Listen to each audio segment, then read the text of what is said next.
Ġiet introdotta kampanja ta' għarfien u prevenzjoni biex tiżdied is-sigurtà fil-baħar waqt is-sajf, bl-isem ta' Safety at Sea.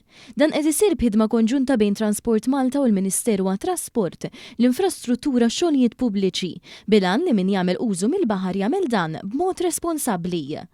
Waqt konferenza tal-aħbarijiet intqal li din il-kampanja mibnija fuq 4 binarji tara fost l-oħrajn iż-żoni tal-hawn jiżdiedu f'numru ta' bajjiet fosthom Kemuna u l-Bajja tal-Adira.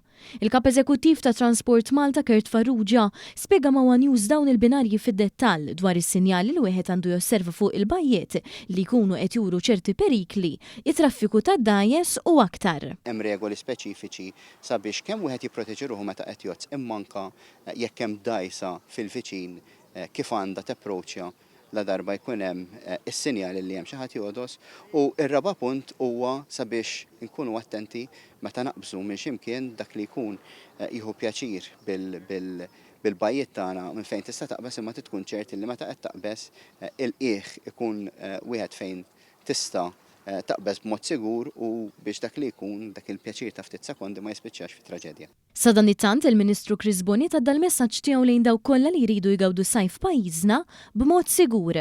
Għandna il-lussu illi ngħixu f'din il-gżira fejn il-baħar huwa abbondanti fejn nistgħu nużaw kollha kemm aħna fejn naf immorru, però aħna nirrispettaw lil xulxin.